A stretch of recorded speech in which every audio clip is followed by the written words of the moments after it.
Finally, a pro wrestling discussion show that's civil and constructive, introspective and informative. Mr. Clean and Springsteen, the Bald and the Beautiful, Final Bell Media and the Juice Box present Drew and Juice.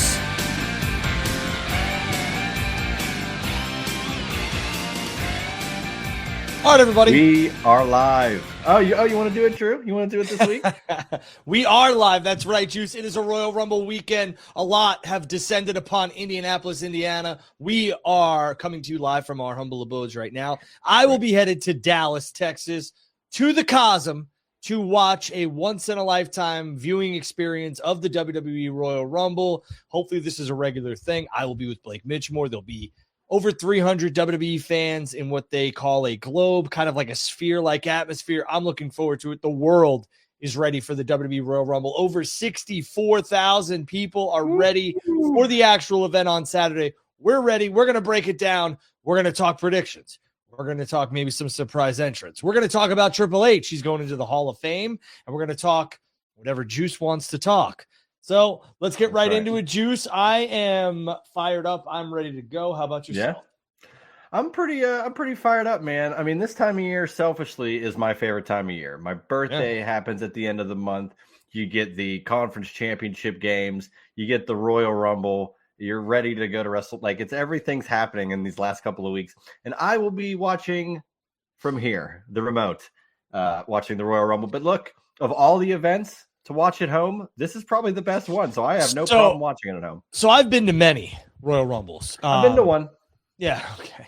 I've been to many. Let's see. I've been to 1, 2, 3, 4. I've been to at least 6. And the one that is my humble brag, Drew. My favorite would probably be, I think it's the 08 Royal Rumble from Madison Square Garden. Yeah, I mean, that's one of the best ones of all time. But I will tell you this, to your point, right? Watching at home. That's why we're talking about this. I've been to enough Royal Rumbles, both in arenas and then stadiums and ballparks, to where I agree. This is the best event to watch at home, but 64,000 people are disagreeing with us, and I don't blame them. But I will tell you this, for my money, unless you were in the first, 2 rows of the Royal Rumble on the floor, which now they cost a pretty penny. Oh my God.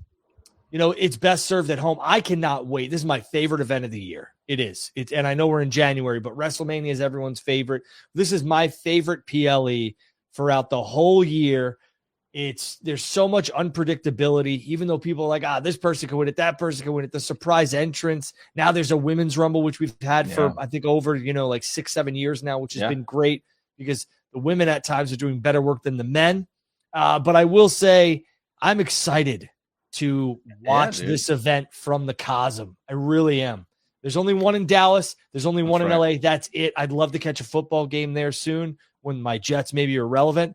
But I will say, I'm afraid I've got some bad news. I'm going to say the Royal Rumble is something I am very much looking forward to. Do you know that the Cosm, I feel like I work for them, the Cosm has their own camera crews, their own production crews inside each and every one of these events that they do, the stadiums for football, all this other stuff. It's crazy.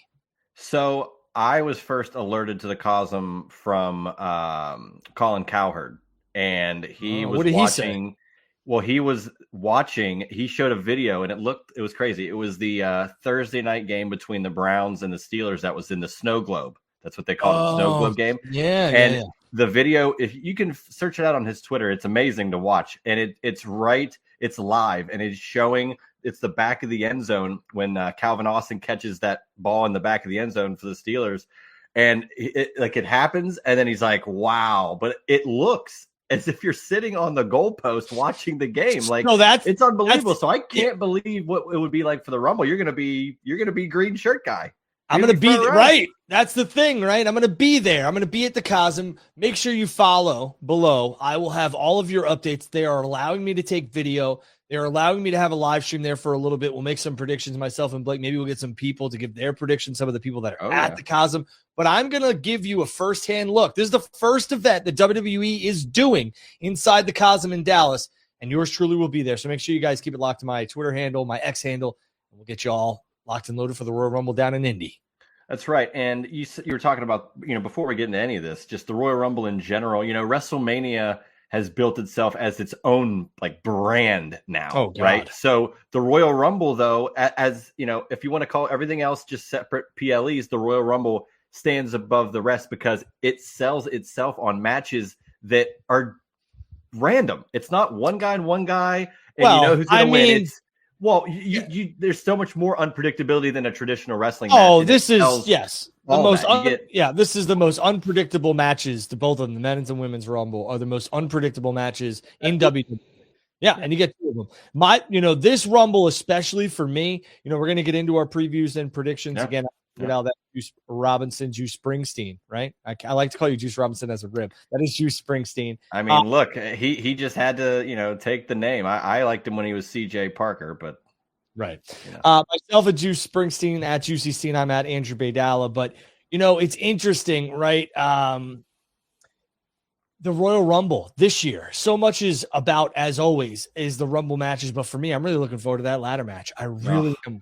And then they added that tag match, best 2 out of 3 falls match. That's crazy. Yeah, I referenced this with Josh Eisenberg on the Juice Box the other day. It came out today. We talked about how, Royal Rumble 2011 was different. They had 40 guys in that Rumble, but they only had 4 matches on that card. And that was almost 15 years ago. It's well far away from this new regime of every PLE is 5 to 6 matches. So you're getting a 4-match card. It's going to be concise. You're going to have room to breathe with 2 out of 3 falls in one match, a ladder match, and then you're probably bookending the nights with the women's and men's Rumbles. So, I mean, for sure, your money's worth. I think 2.5, 3 hours. It's going to be a wild, quick ride. Yeah, I think the women open. I think DIY and Motor City Machine Guns, and then we have Cody, Kevin, and then I think the men's will close. So it'll be interesting. And I'm going to say this, we'll get into it, but whoever loses that ladder match, if they're not like taken out on a stretcher, I think they enter the Rumble. Right. Okay. I mean, I don't necessarily anticipate it being Cody. You couldn't possibly.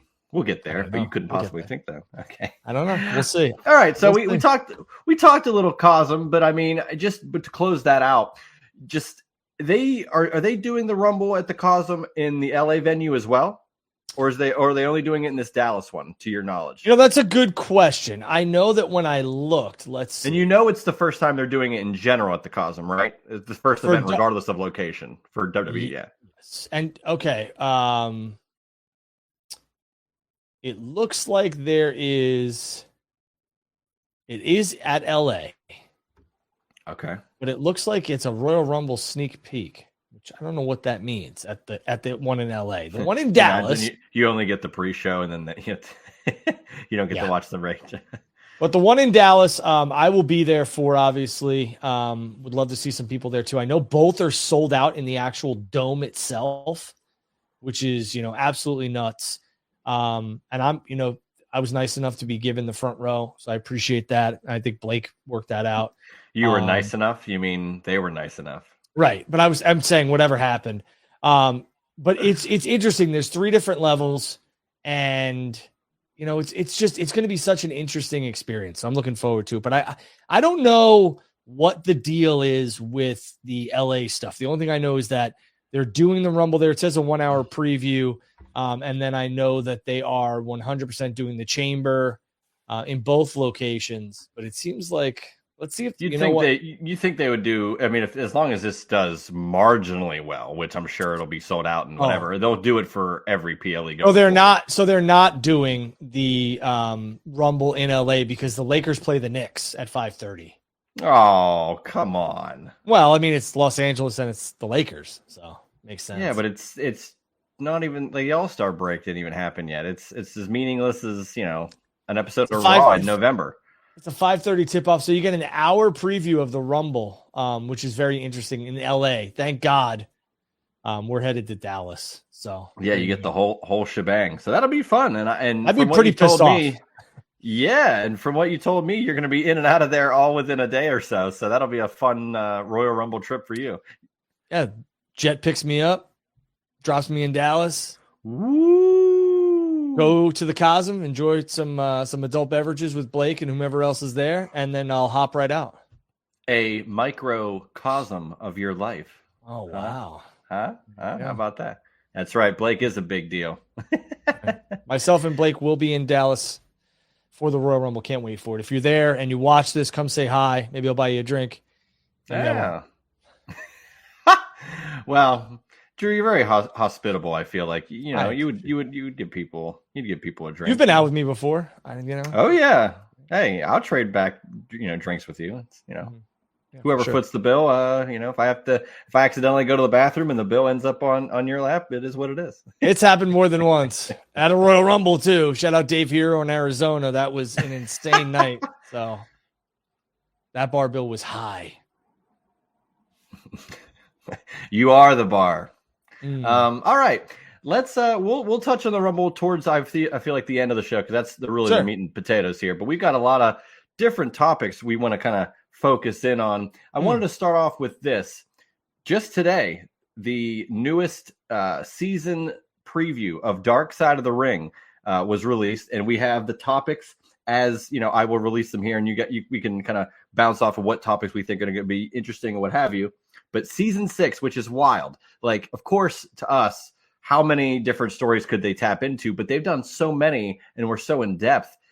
To me, I'm like, man, I don't know how many more they can do. Yet we have quite a bit of interesting stuff here on the docket. So, Hell in a Cell, Big Van Vader, Tony Atlas, Ludwig Borga, Billy Jack Haynes, Hot Stuff Eddie Gilbert, Superstar Billy Graham, Daphne, the Original Sheik, and Muhammad Hassan.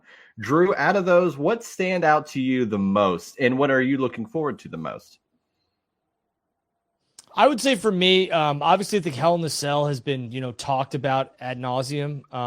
Foley's talked about it. He gets the same question every time. He says, did it hurt when you fell off the cell and all that other stuff? So I think I'm looking forward to the Muhammad Hassan character, because the person behind the Muhammad Hassan character is a really good dude, and he's also Italian. He is not of Arabic descent at all. So it's very interesting. I'm looking forward to Daphne, because she was a unique character, and I would that'll say probably be the saddest one of them all, because of how things transpired and how it all ended. And I would say Ludwig Borga, because I heard he was a pistol outside of the ring. So we'll have to wait and see.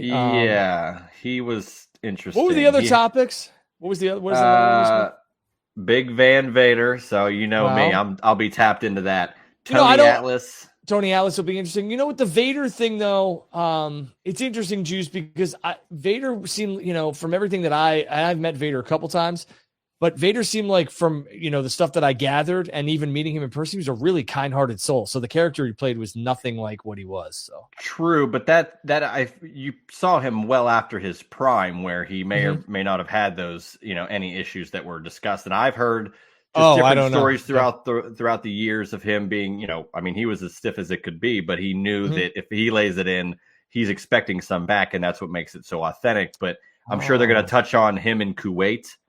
Him and Undertaker being on that show, and the guy kind of joking with him, and Vader being pissed. So I'm sure they'll touch on that and some other stuff. I mean, you want to talk about people making it look real.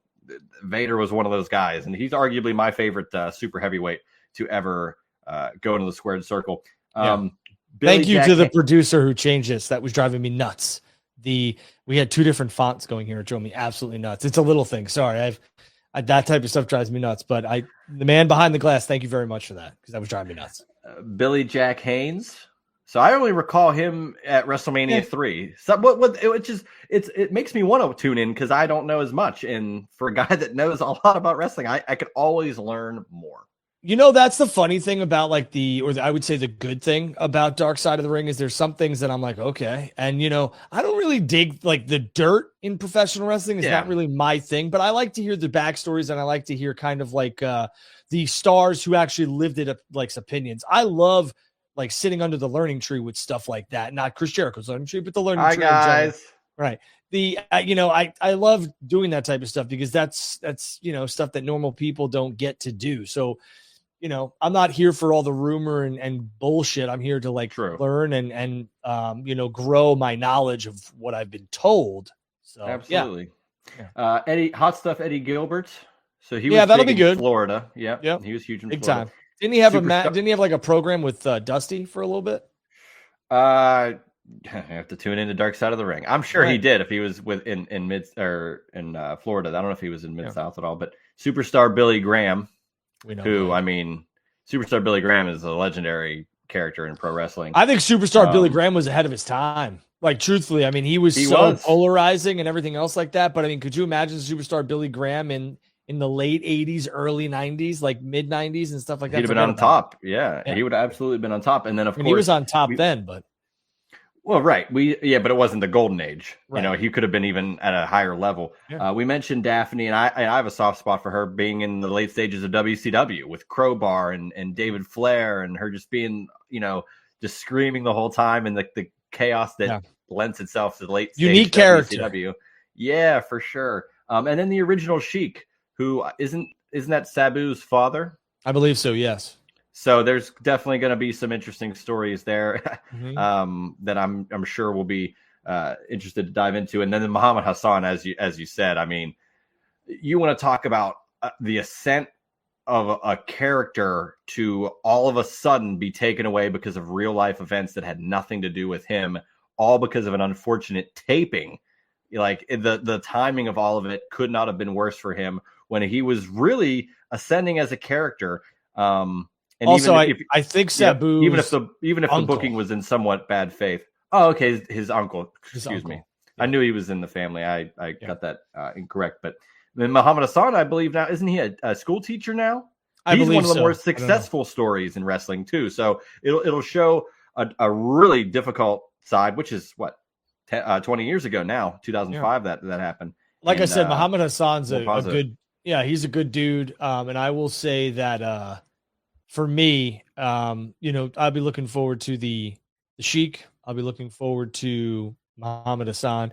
I'm also looking forward to, which was announced a couple, weeks ago, Sabu's retirement match for GCW, which, I was not a fan of the past pay-per-view, besides a couple segments here or there or matches here or there. It just wasn't for me. But I will tell you, I will tune in to see Sabu's retirement match against Joey Janela.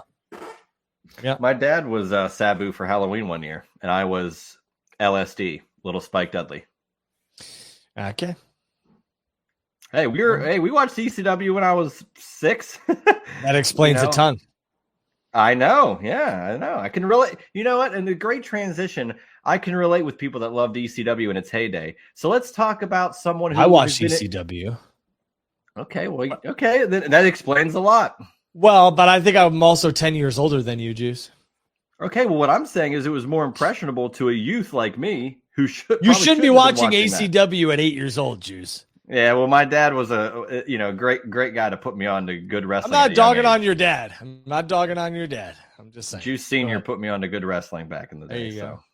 But speaking of someone who is involved with somewhat of an ECW flair, who puts a lot of it into his product these days, some might call him in the weeds this week, Tony Khan. So we'll kind of put this with some dynamite from the other night. But really, one of the most recent episodes of Collision happened pretty much across social media for once. Critical acclaim. A lot of fans really were involved and loved it. Thought it was Collision was a really good episode.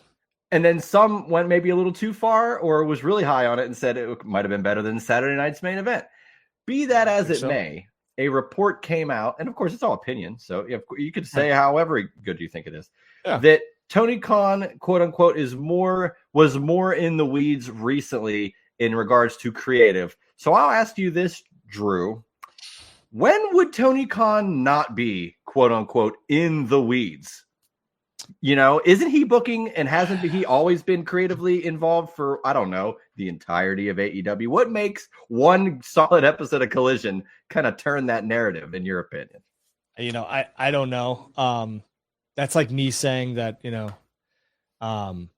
3 phones that I have for business that I'm not plugged in. I'm not connected. Like when I saw the report, I was just like, what? What are we talking about here?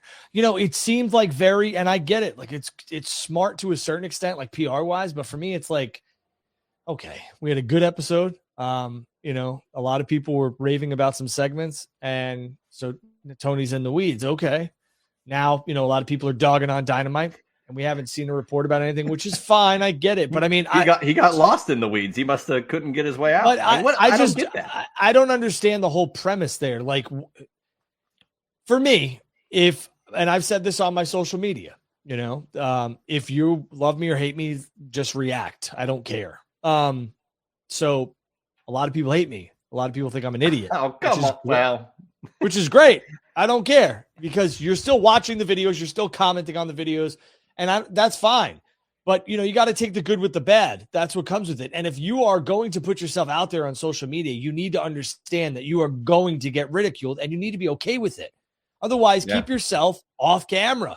You have to be comfortable with people. Yes. You have to be comfortable with people just completely obliterating you, and they don't even know you. It's the craziest thing.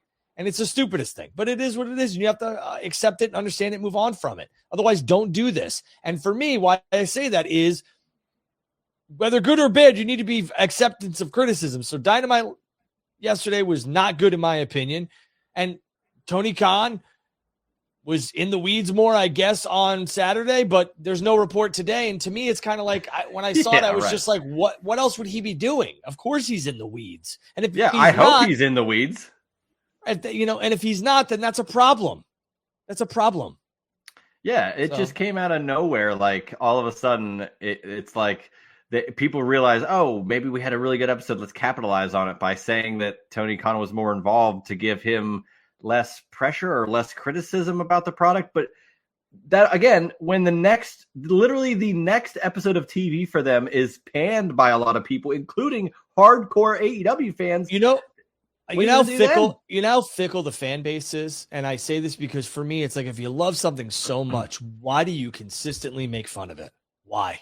Well, if you love something so much, why do you consistently make fun of it? And people are like, well, I'm not allowed to be critical. You are, but just because you have a USB microphone and a camera and everything else doesn't make you an expert. It doesn't make you a senior analyst. It makes you just another guy or a girl with a camera and a microphone. And 2020 put a lot of people on the internet that should never be on the internet. Okay. But I will say this, I think Tony should 1000% come out on Dynamite or Collision and say, I am no longer heading creative. Somebody else is. Name somebody and watch the immediate response. Thank God Dynamite's the best. And lo and behold, Tony's still doing all the creative, because it would just show how fickle some of you knuckleheads are, truthfully. You raised your voice to a comedic pitch there. That was interesting. With what? Oh, just how you were like, oh, thank God Tony Khan's not doing creative anymore. There we go. Tony's out. He's gone. Thank you, Jesus. Like, AEW will now be the best thing since sliced bread. And meanwhile, Tony's sitting there big time in the weeds, just writing everything. Still in the weeds. Right. And that's the thing. Like, he's going to be behind the scenes doing it anyway. And how you say, fans. Why wouldn't he? He put all of this money into this, and you just expect it's his baby. Funny.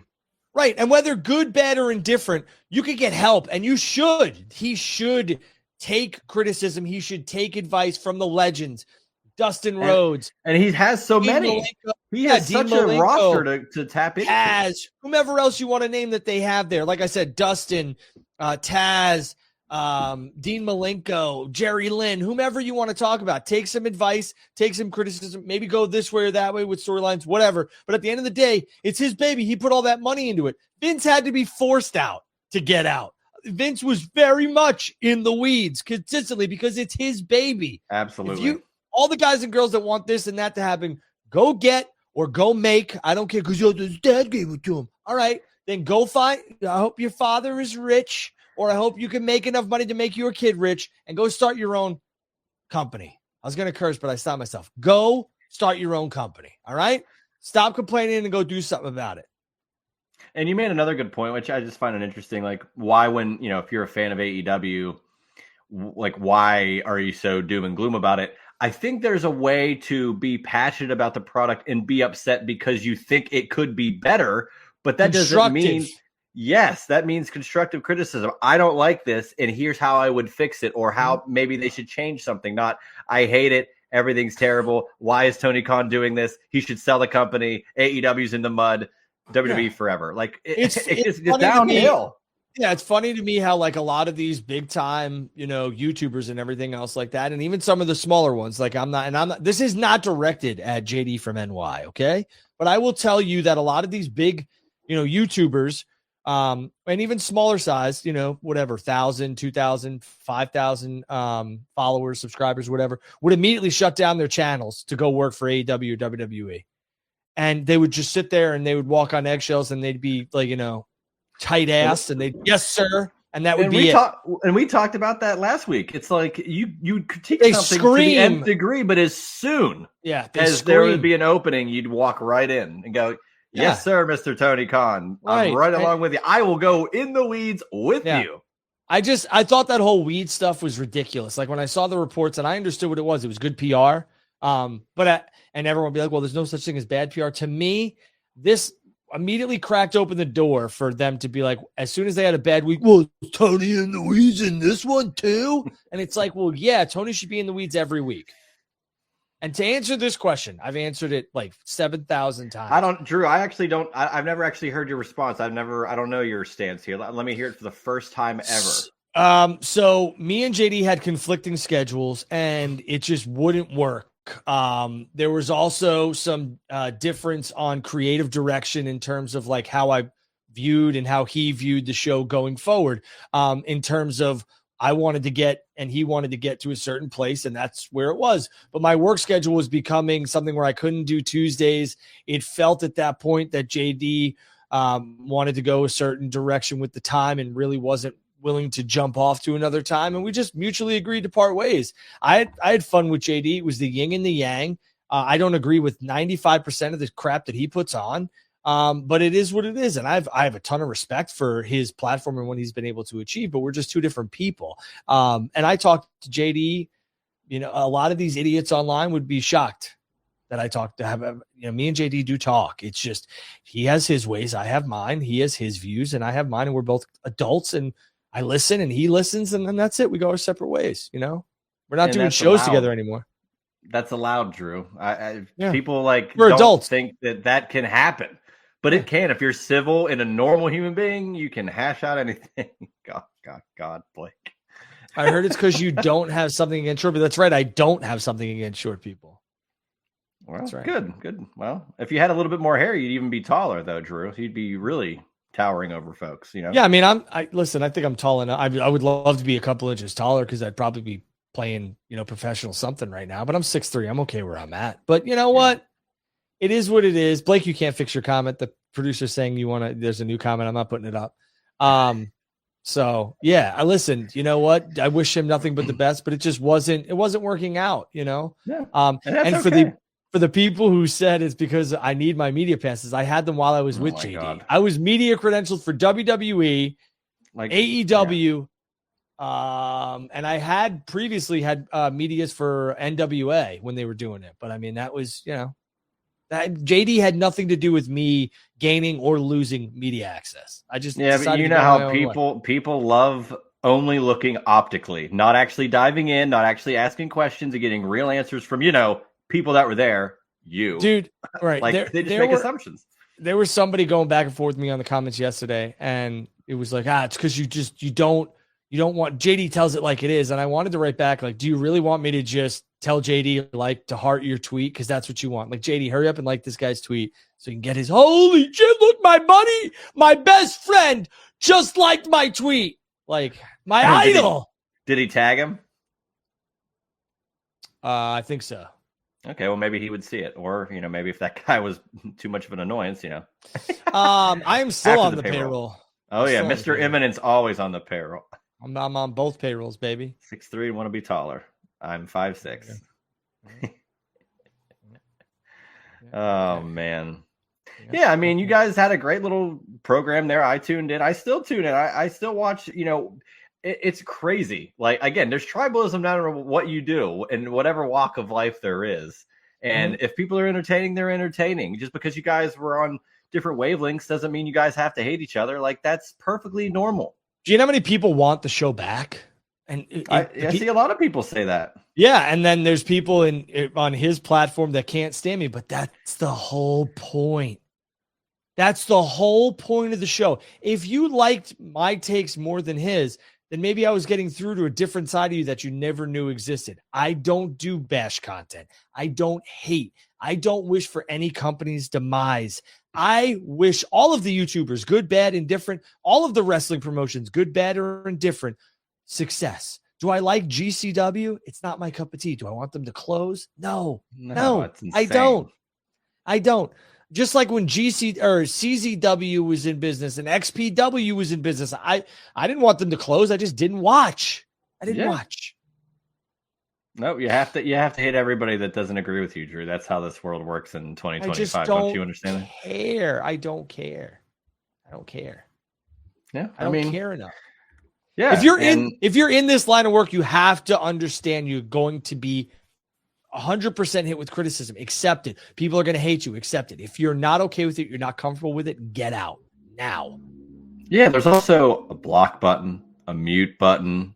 Sure. Comments. You can comment on people's stuff and never acknowledge their, the dirt that they want to put out on you. Like there's so many ways to just avoid acknowledging people that are just detrimental, negative all the time, no positive, constructive criticism, like people that are just hating to hate because their lives are negative. So they have to put it out on the internet and, drag people down with them. It doesn't mean you have to acknowledge it or listen to it or respond to it, And that's actually Dylan talks football. Off those people too.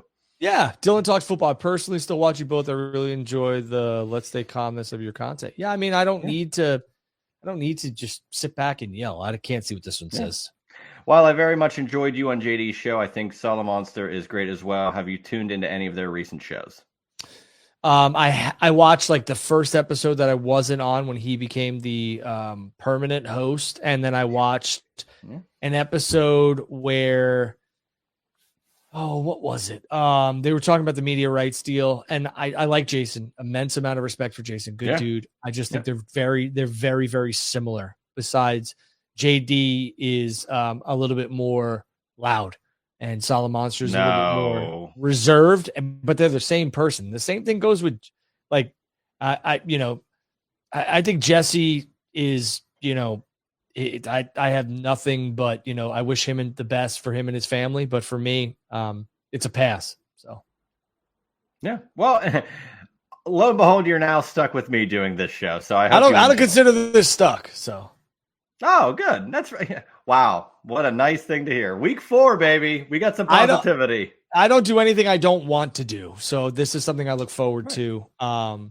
yeah, like I said, I'm happy that all those people are in indie creating content, making money, having fun, making connections. You should be allowed to do whatever shows you want. They should be allowed to do whatever shows they want. And you guys could do shows together if you wanted. All of these things should be allowed to happen. And you guys can talk about it or not talk about it. Like it's up to you, the people actually involved. I've had people ask me to come on their show and they're like, hey, we'll pay you. Don't get me wrong. My God. I appreciate it, but I'm not taking your you're money. Already on the payroll. Right. Well, I'll just pop in and say hello and we can have a question or a comment or something. And then I'll pop out, but it is what it is. What are my thoughts on Sean Ross Sapp? I think Sean does really good work. I think Sean is probably the most credible person in the industry right now in terms of like reporting news accurate. Yeah. And Sean has always been good to me and Sean's a friend of mine. So, I know a lot of people have issues with Sean or don't like Sean. I think a lot of people want to be Sean. I put that in the not to compare the two directly, but that's the same type of space of like Tony Khan, where you wish you had his platform, you wish you had his followers, you wish you had. His you know what? Work harder.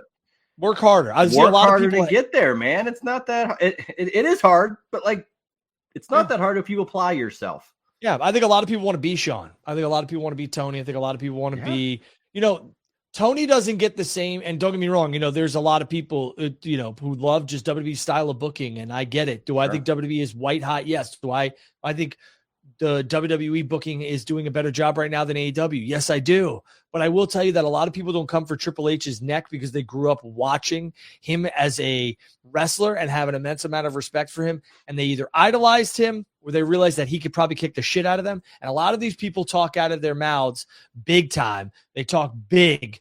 And it's because Tony was a fan just like them and happened to be born into a very wealthy family. And Tony now has the accessibility to all this talent, and he has a company called AEW, and some of these people can't stand it. And they believe that they could do better than Tony because they are a fan. Tony made a big mistake, in my opinion, by saying he was a fan of professional wrestling, because if he just said I'm a businessman, this looks like a really good business opportunity for me and my family, and we're going to, seize the moment, a lot of people wouldn't be coming for him, truthfully. And to be, and this is no knock, this is just fact. Tony Khan's not as jacked as Triple H. And I feel like a lot of people go, little man running this big company with a lot of money. I'm better than him. I'm bigger than him. I wish I had the same money as him. He doesn't deserve that. I do. And it's like, okay, well. Yeah. And for me, it's we're not there. Sorry.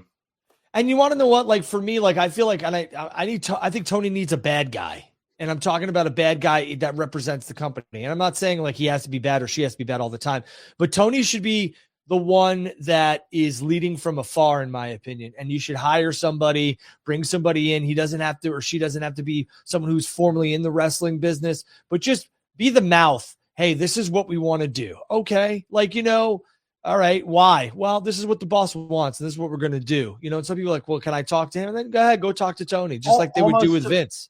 I was going to say almost to a Vince extent of like, sure, this is a good idea, but let's just run it by Tony. Like Tony's the last step. And that doesn't mean that he would act the same way as Vince and shoot down everything other than, what he wants. But it'd be nice to get a start of any creative, and then it just goes through the filter of Tony. And I think as a fan, that would actually benefit those asking him to put stuff on the air, because he might be more lenient and more willing to attempt things. Yeah, and I don't know the hierarchy there. I don't know any of that type of stuff either. We're all, I just, this is all hearsay, so I don't know. So, but I think that Tony gets a lot of grief for no reason. And I've said that for a while. And Tony's a good dude to me. He's very, very friendly. And he's been nothing but respectful. So I have an immense amount of respect for him as well. And I'm not currently employed by AEW, but I will say that I will say that Tony, Tony makes himself readily accessible to people that he wants to make himself available to. So it is what it is. Yeah. If it's not you, work harder.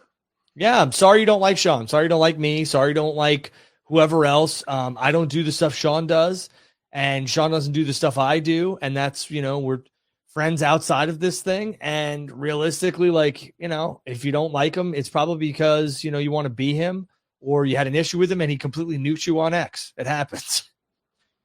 Yeah, that's always fun to see people that try to attempt, and it's just like you're never gonna get anywer. Like you're always. I just wouldn't. Lose. Yeah, Sean's got a different way about going about things, and I've told him it's not the way that I would do things, but that's Sean, and Sean's that good for him. Sean's not a character on my show. Sean's not a character on this show, so I'm not gonna make Sean out to be something or try and get over on the expense of Sean or anything, because that's just not what you do. You don't try and get over at the expense of other people. Absolutely. I mean, I've never even met the guy, but like what I've seen seems to be like, he does his job very well. And I mean, I can respect that at first and foremost, let alone any sort of personal interactions. But I've heard from you, and I've heard, from other people, he seems, more down to earth, and like he just runs a huge wrestling journalism site, like reporting. Like it's not going to be easy. And there's always hurdles. There's always controversy. There's things that you got to do to keep that machine running. So I respect that immensely. So and but not everybody can. No, Sean's got a lot of pressure. So that's right. But he does what he's got to do. Yep. Speaking of doing what they got to do, they did it. Triple H going to the Hall of Fame. This is the second time for him, because DX went in already, and the discourse, of course, is, wow, Triple H putting himself in the Hall of Fame. How humble of Triple H. But it was shown via, video. Shawn Michaels put it out there. It was like a weird little town hall thing for WWE execs and stuff. And Nick Khan's out there, and then Triple H is out there. Boom. Shawn Michaels music hits, Undertaker's music hits, and they say, it's been so long, and we think that, finally it's time for the game Solo to get in, like by yourself into the Hall of Fame. And Triple H, seemed genuinely humbled by it, like, reverse of what other people might say. He looked surprised, humbled by it. And I'll put it to you, like, if not now, when do you do this? The longer you wait, you get into all these different issues, and he's already had health issues. He already, has had it hard enough, and now he's literally running the company. And if you don't have any other solid headliners, you do Triple H this year, and it's never done again. You knew he was eventually going to get in, so I don't see any sort of reason to detract against it. He deserves it.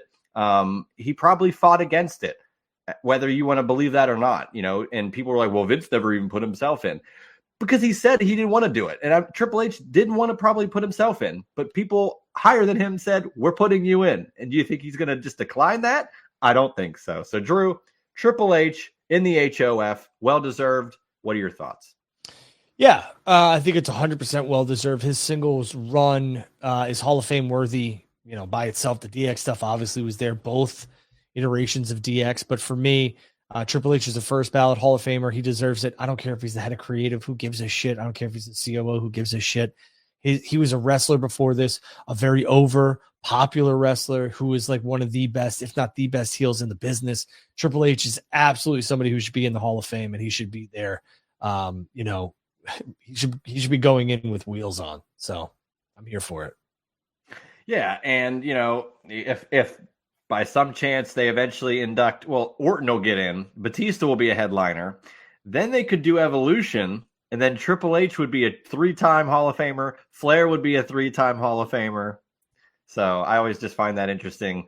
As time goes on, certain groups make it in, and I don't know. I think it's a good move to do it now, so he can kind of get it out of the way, have his little moment, and then focus on running this, machine to heights we, haven't seen in a very long time. Speaking of, I want to pivot to this NXT, MSG. This is the all acronym show here on Drew and Juice this week, but NXT going to MSG the day after Raw. So March 11th, I believe it's been reported that they're running MSG. What are your thoughts on this? I mean, NXT got to go to the 2300 Arena.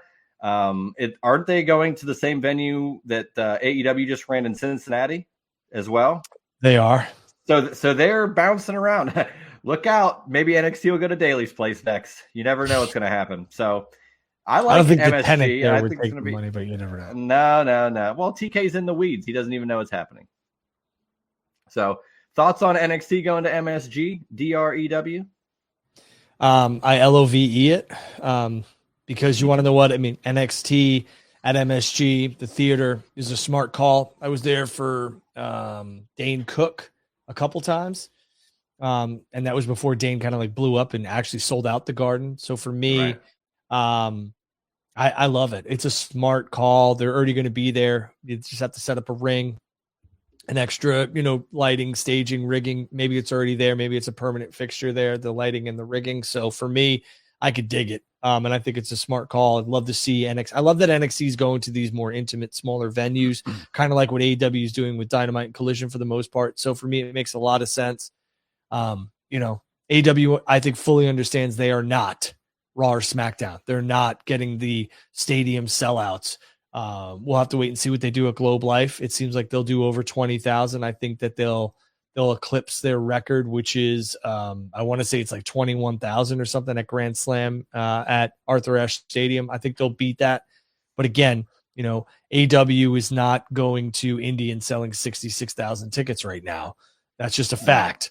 And AEW, WWE, is in a different stratosphere. And Indy has showed up and showed out. And it's the smart thing. WWE and Indianapolis needed to make a great first impression. And this is one of them because they're headed back for SummerSlam. And they're headed back for WrestleMania. So I think it's smart on NXT to piggyback of the already traveling production crew that is going to be at MSG if they are going to go to the theater. So, yeah. So just to bounce off that, to kind of go into some more AEW, because you brought some of that up. AEW, having, I think, 25,000 at Globe Life would be a really nice number to have. Sure.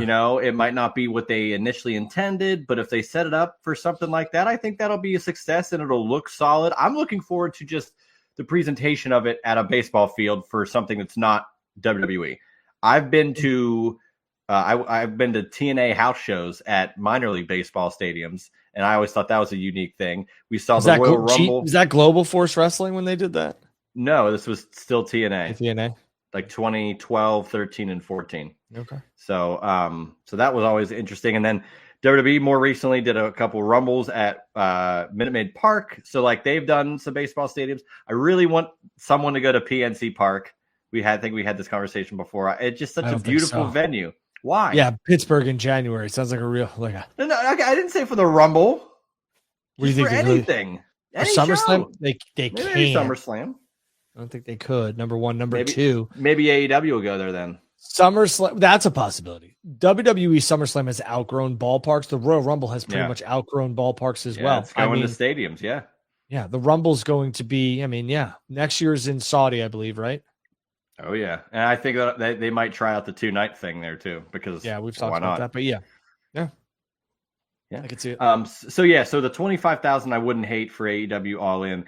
And you mentioned how, they're not doing stratosphere numbers like WWE. In fact, they've dialed back a show, Grand Slam Australia, that's been the talk of a lot of concern and criticism. Now it's in a smaller venue and there's still tickets available. And they're saying that there's like deals now for like 2-for-1 deals on tickets and stuff. You brought up before, whether it's on this show or not, but you brought up like, why couldn't the prices maybe be more affordable from the jump? Why couldn't some of these deals happen from the start? And this show in general, man, it comes off that they had a huge plan for it, a huge deal. It's in Australia, their first time ever. It's got a branding of Grand Slam that they've put forth a lot of equity in when it's been in New York.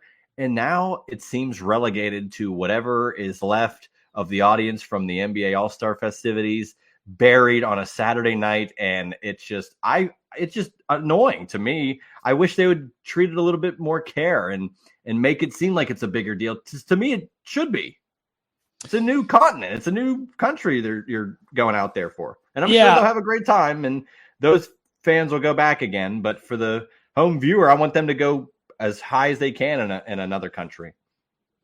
Yeah, listen, I think that this was something that, really they were trying to swing for the fences and it didn't pan out. And I'm hoping for the best with Grand Slam, but it doesn't seem like it's got the publicity or the desire to want to be like a major show with AEW right now because of what happened. I don't know that to be a fact, but when you have to move from a stadium to arena, I think maybe some of the enthusiasm went out the window with it too. So who knows? Well, even though Jay White's going to get a shot at the world title, and I know you're a big fan of that. Huge fan.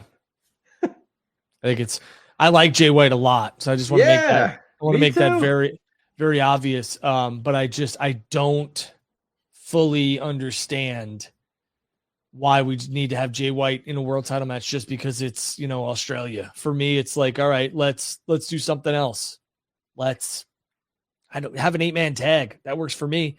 The Jay White versus Moxley just for Moxley to beat him in Australia doesn't make any sense to me. And it's not going to forward anything. Yeah, that's my thing. Like, where do we go from here afterwards? At least with the 8-man, Jay could say he has some sort of alliance. He's a hometown guy with, rated FTR or that's what it is, right? Right. Rated FTR. Right. Yeah. Yep. So, he'll probably lose. It'll be a fun match, and then they'll get beaten down, and then Cope will come out and save him or something, and then that'll lead to your potential Revolution match that we talked about with Cope versus Mox potentially.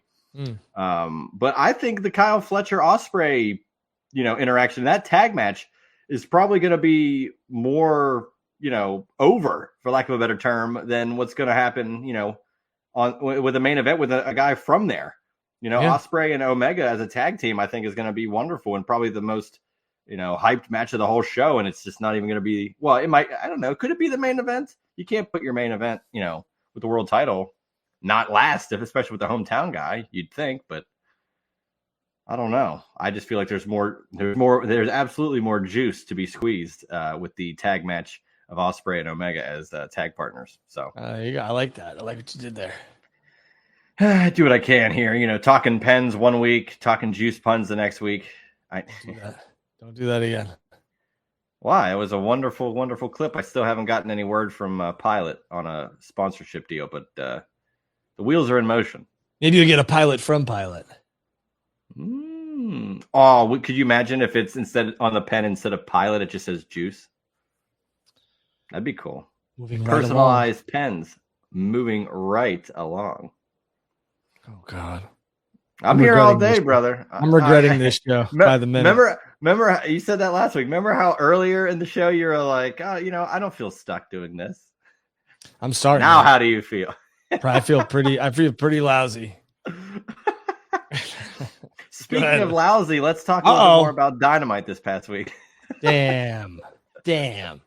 Just smacked the shit out of Dynamite with that one, huh? It was just a rough episode, man. And Hobbs seems to be injured now, so that he kind of has a pushback on his plans. I read that today that Hobbs has an injury, so I think he was going to have a match on Collision. Who told you that? The internet, so of course it's true. I don't have my sources. Do you want me to look up sources? You have 9 monitors. No. I'm not a verification vigilante here. True, but I do have a journalism degree, so I would rather cite my sources if I had them. But I see nothing with Hobbs. But let me. How about I ask? How about that? Oh, here we go. Let's work the griff of what who's he got in Drew's Rolodex that I can talk about. As I look up the exact same information, maybe I'll find it here. I don't know. Nothing as of more recently. Did you find anything yet? It does seem that Hobbs Figure 4 weekly online. Powerhouse Hobbs a legitimate injury. Planned AEW Collision match postponed. Okay. And I DM'd. Seemed like it was a stitches. Yeah. I DM'd somebody and they did say that Hobbs is not cleared yet, but should be. So they said it was stitches due to that brawl with Big Bill, which was wonderful, by the way. Okay. So he's not hurt. It's just something. Well, he just has to heal up because you can't just go out there with a big zipper out there and then it gets busted open hard way again. And you could. Flair did it. Triple H did it. Flair had skin made of paper. You just breathe on him and he's bleeding. I mean, I remember all that stuff. Who else used to do it? Shawn, Angle. They all did it. What? Yeah, okay. What, Blade?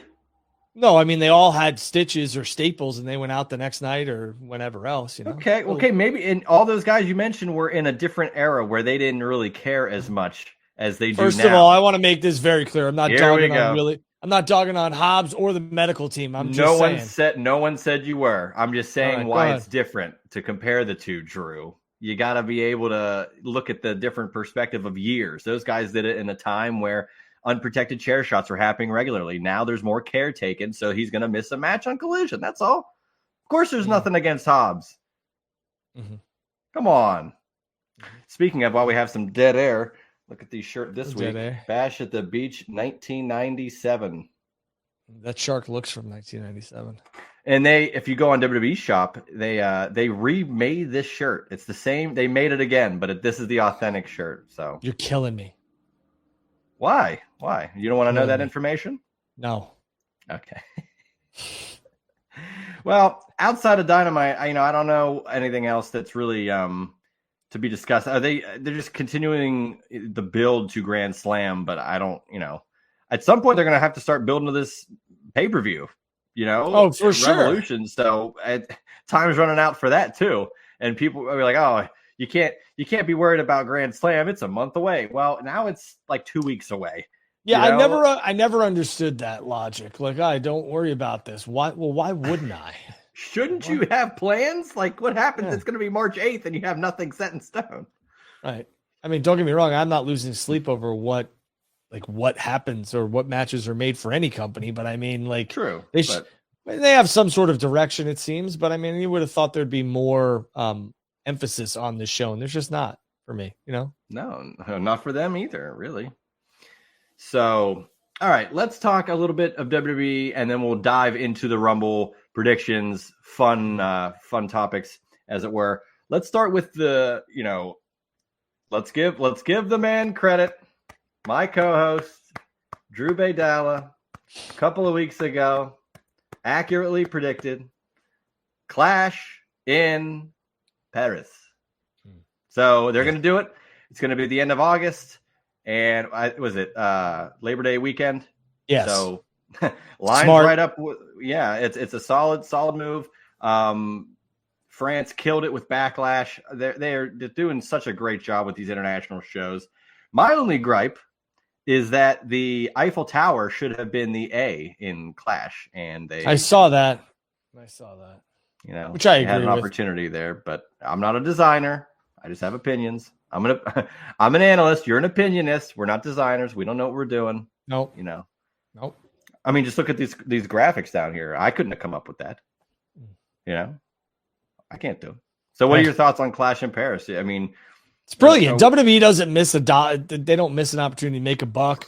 The international market is something they've been focused on here for the past 2 years, and they're continuing to hammer it. It also gives the United States customer the, it's FOMO, right? They're doing that. Then they go over they'll have SummerSlam, and then they go overseas, and the Money in the Bank will probably overseas. So SummerSlam is kind of the only event that you could get to outside of WrestleMania in the States. It makes a lot of sense. The international travel is always huge for Mania, and that's going to be another big aspect. So they get that, and then they could go do, Clash in Paris. It's so smart. WWE is so smart with their international business. I fully expect them to be in Japan, in Italy, and some other countries very, very shortly. But, WWE is killing the international game, and that's where a lot of money is, a lot.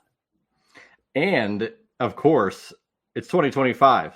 John Cena will likely be at most of these big PLEs, especially if he's champion by the time we get there. So, I mean, those shows are going to, as if they wouldn't sell out pretty fast anyway, but the allure of John Cena's farewell tour on the marquee, I think, is going to be something that really hypes up the ticket sales and helps them out immensely, regardless if they were going to, sell out or not. I mean, that's a huge name to have on there that you normally wouldn't have had the last couple of years, especially like a guarantee. Like, you could probably say it's a safe bet that as long as he's healthy, John Cena would be at most of these PLEs, if not all of them, for the remainder of 2025. You think that's a fair assessment as long as he's healthy? I think the big thing with John Cena to watch is, what happens on Saturday. And then if he doesn't win that, what happens at the Chamber? Because I think he'll be obviously in the Chamber if he loses the Rumble. And I do believe that, they're going to want John to be, and John's going to want to be on the international bill if they're going somewhere for Backlash, because that will be the last time John Cena is in said country. And the marketability for that will be through the roof. Not to mention, if you put John on Backlash as your world champion, you could give a guy like Cody or maybe even Roman or somebody else that tour off, because realistically John's here. So I think it's a smart move. If you go back and look at Backlash from last year, I don't think Roman was on it. Rock was definitely not on it. No. I don't think I'd have to go back and look, but there was somebody else who wasn't on it who was in a main. I don't think Seth was on it. So, smart. I'll tell you in a second. Backlash France. Yeah, it was but it was a great show. Like they giving people time off is not the worst thing in the world. So they had Solo and Tama Tonga versus Orton and KO. You had Bayley, Naomi, Tiffany Stratton, Jey Uso and Damian Priest, Bianca, Jade versus Asuka and Kairi Sane, and then Cody and AJ Styles. Like, you had, it's an insulting thing to say, like the B team, but it was like guys that may not get on your main cards every month, but they get huge moments here. And that's what I think you get with your Motor City Machine Gun DIY match at Royal Rumble. They might not get a match on Saturday night's main event or a huge PLE, but this is a huge PLE, and it's one of 4 matches. It's a huge deal for those guys. So, and they could have put Gunther in a world title match here. They're not. They did that on Saturday nights. Yeah. And they gave it to the tag titles, and good on them. We have 2 matches. Could they add another one? Sure, they would make it 3, and then the 2 Rumbles, which would be 5. I don't foresee that being the case. They could, though. Maybe Shinsuke defends the United States Championship again. I don't know. Maybe. Now they got a day to do it, though. True. Yeah, I mean, if it's me, I'd have Rhea defend the title, but she just did that last Saturday. So, Yeah, and I mean the Rumble's big enough for those champions to kind of just come hang out in the skybox like Roman did last year for someone to point at him, and then it could take it away the following week. So we'll see what happens. What is your favorite spot for Italian food on Long Island? On Long Island, that would be a tough one. I'm gonna go with A&S Pork Store for like sandwiches and like stuff to grill, and that's in Oceanside on Long Island. But I would say one of my favorite restaurants on Long Island is Dario's, which is in Rockville Center. But then if you go off of Long Island and you go into like New York City-ish, I like Carbone's. But big fan of Dario's in Rockville Center.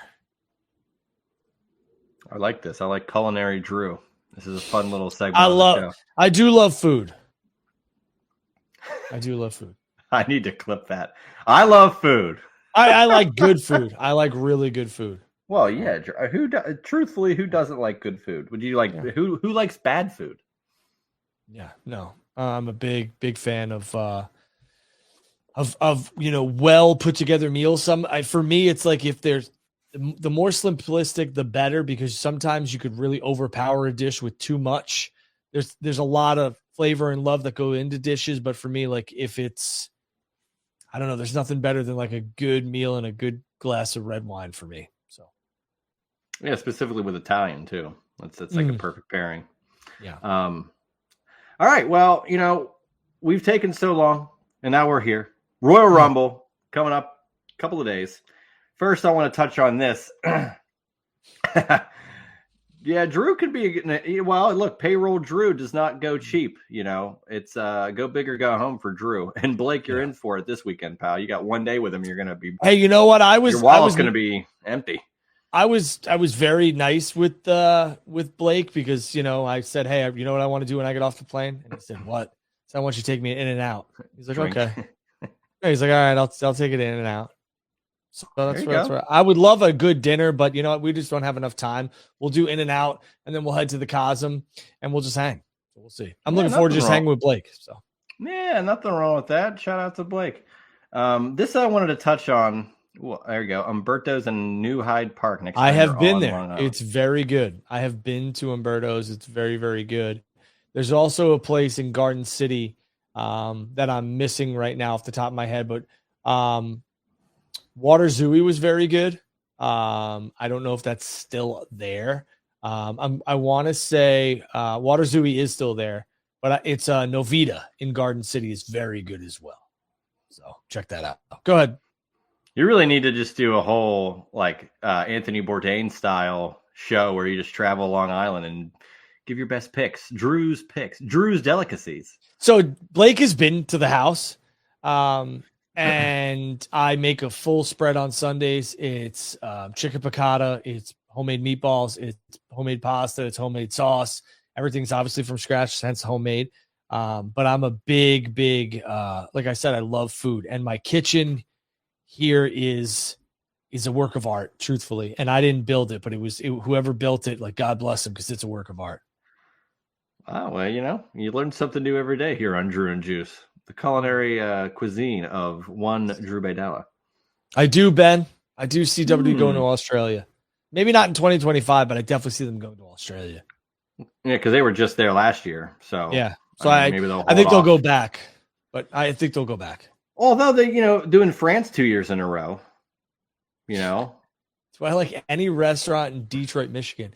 This is getting into a food show, and Juice is like rubbing his eyes, but it's fine. Well, I'm going to make a statement. I'm going to make a statement here about something, and I think a lot of people could be like, "Are you kidding me?" But I'm going to say something. My two favorite styles of pizza are New York and not Chicago. Chicago sucks. It is Detroit style pizza.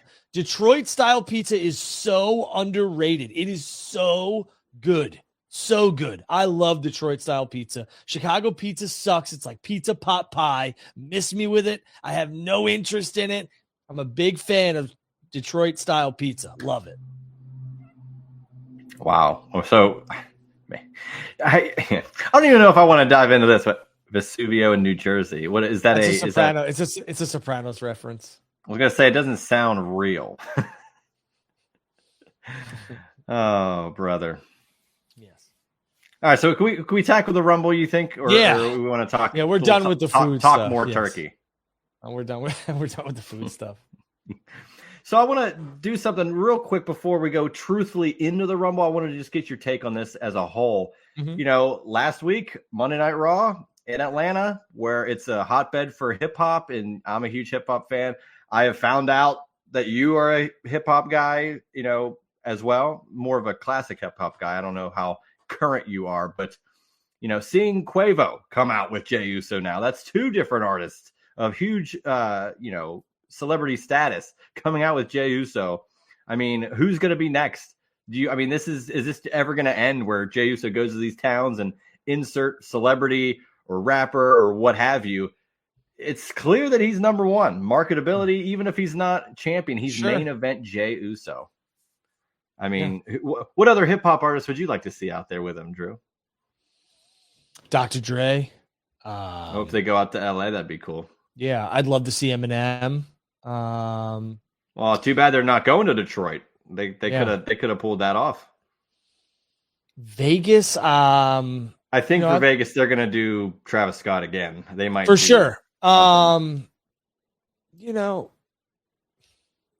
I'm trying to think of who, like, you know, I'm more of like a Cameron type of fan, so I'd love to see maybe like them with Jay, but Cameron's not really mainstream anymore in terms of like the rap game. So like I was thinking about for MetLife, you know, he could do Young Gravy if he comes here to Minnesota, but I don't really know if that's going to work.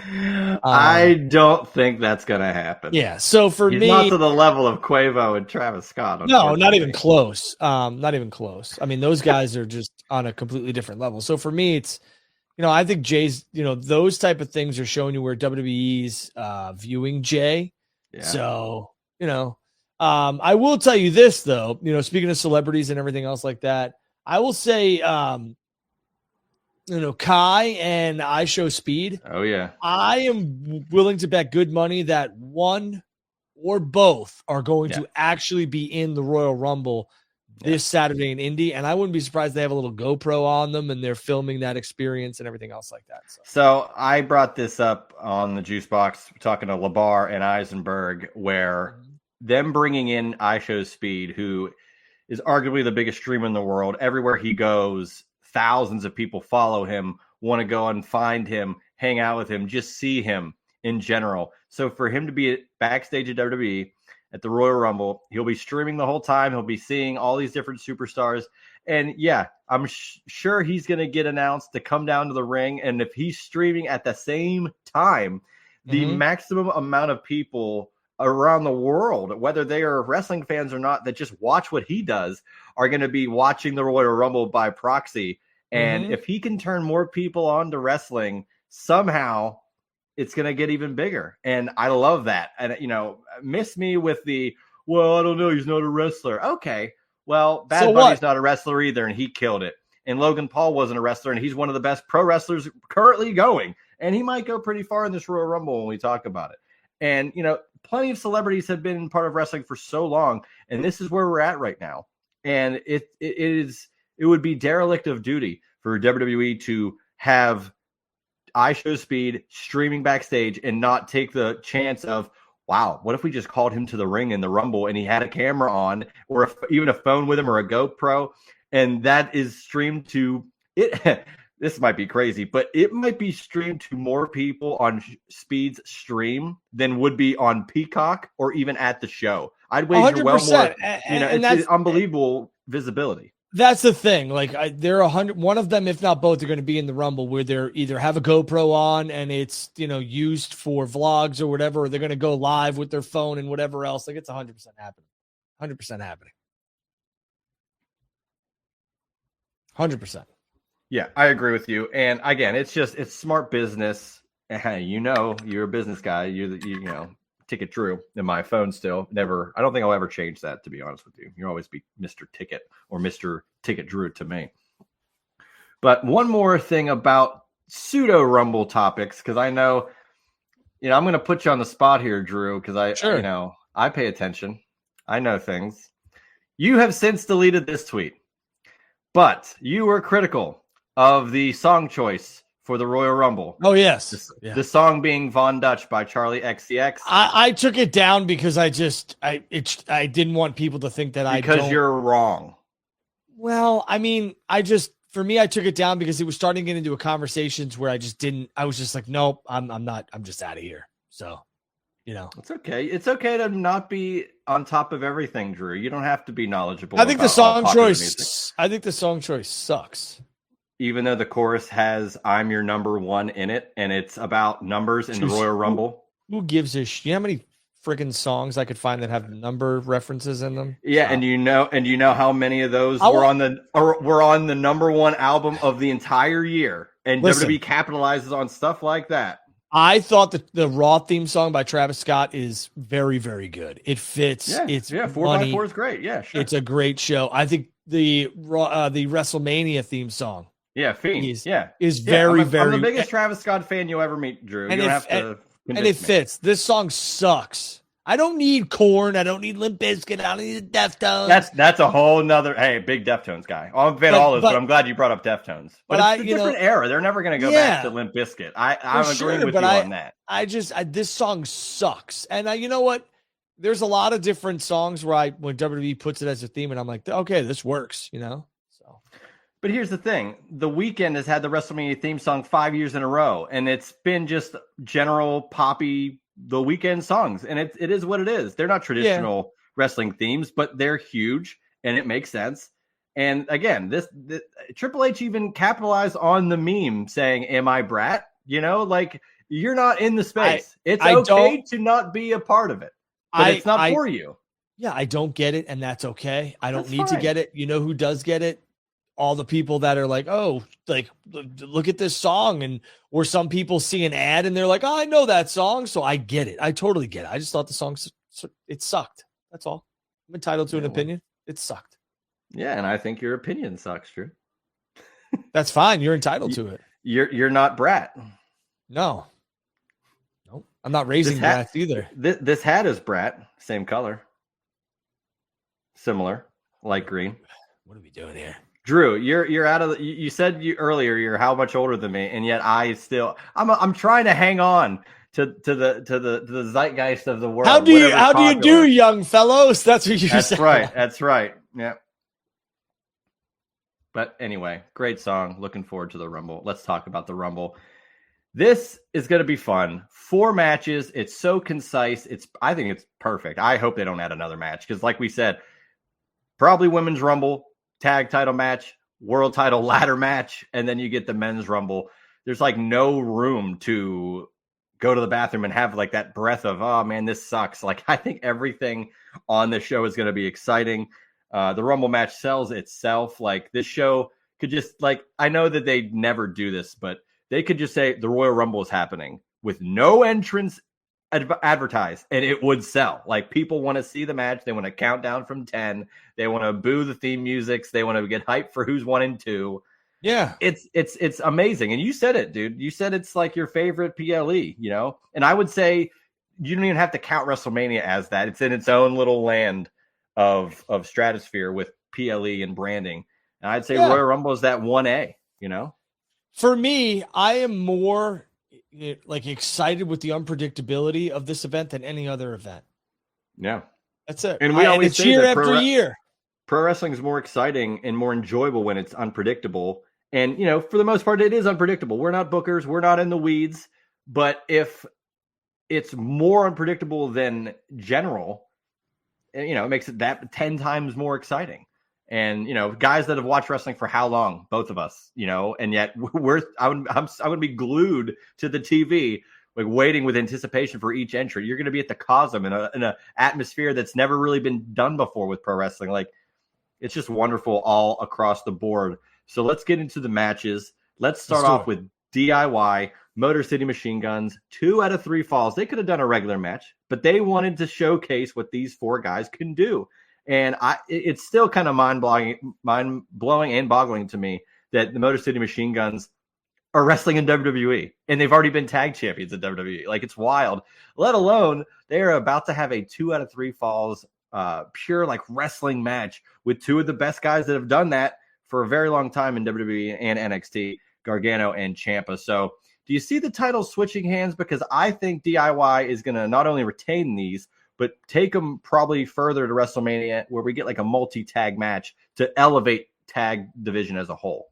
I think the Motor City Machine Guns win this match and regain their tag team championships.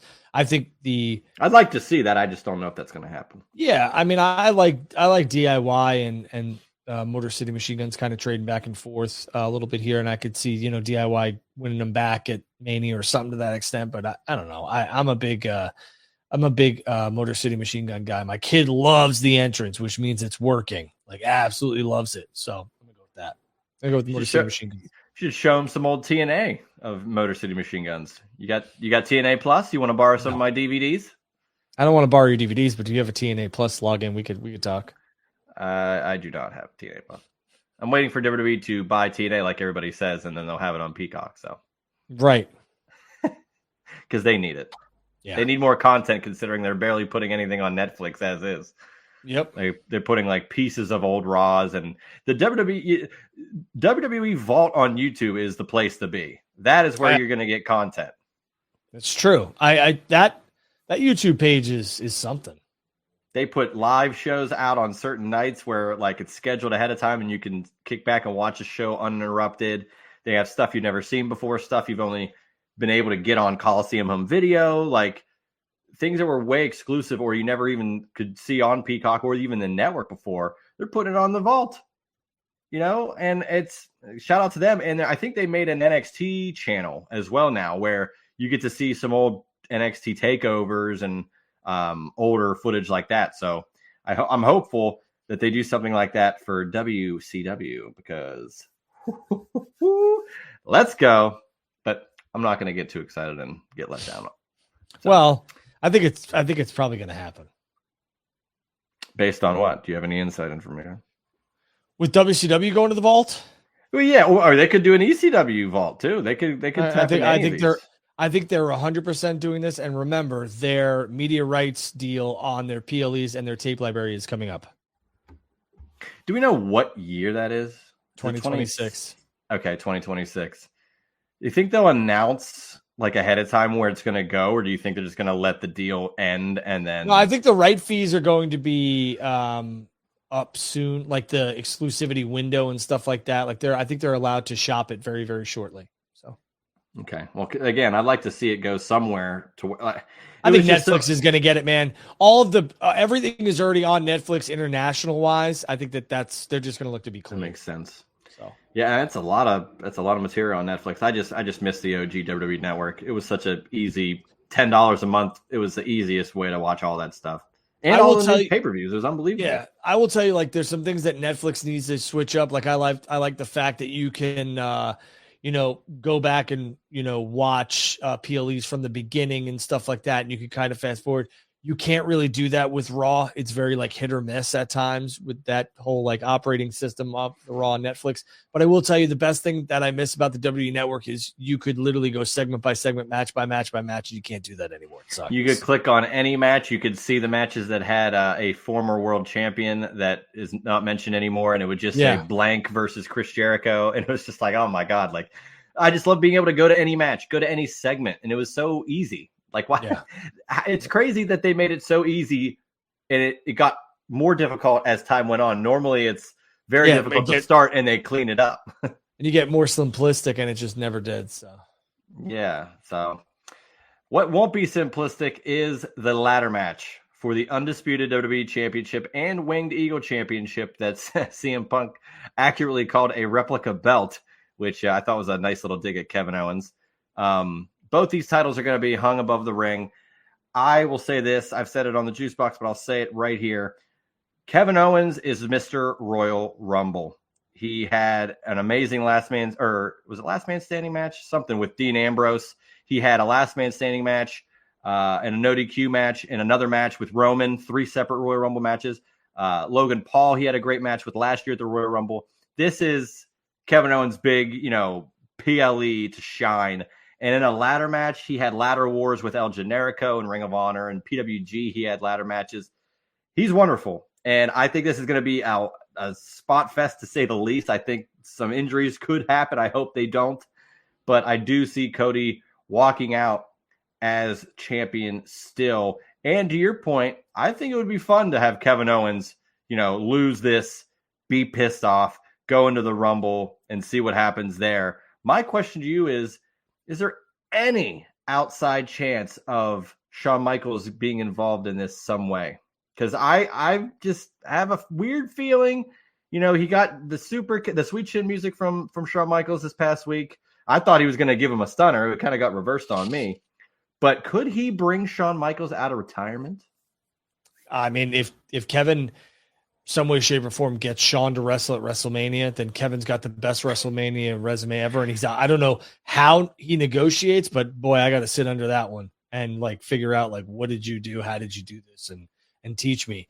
I mean, having Steve Austin and then Shawn Michaels on one-on-one matches and bringing them both out of retirement in under 5 years would have been crazy. So no, I don't see that happening. I don't think Shawn's involved physically, but I could see Cody winning and Shawn standing at the entrance ramp clapping or something, or whatever, or they follow Cody backstage and Shawn gives him a hug.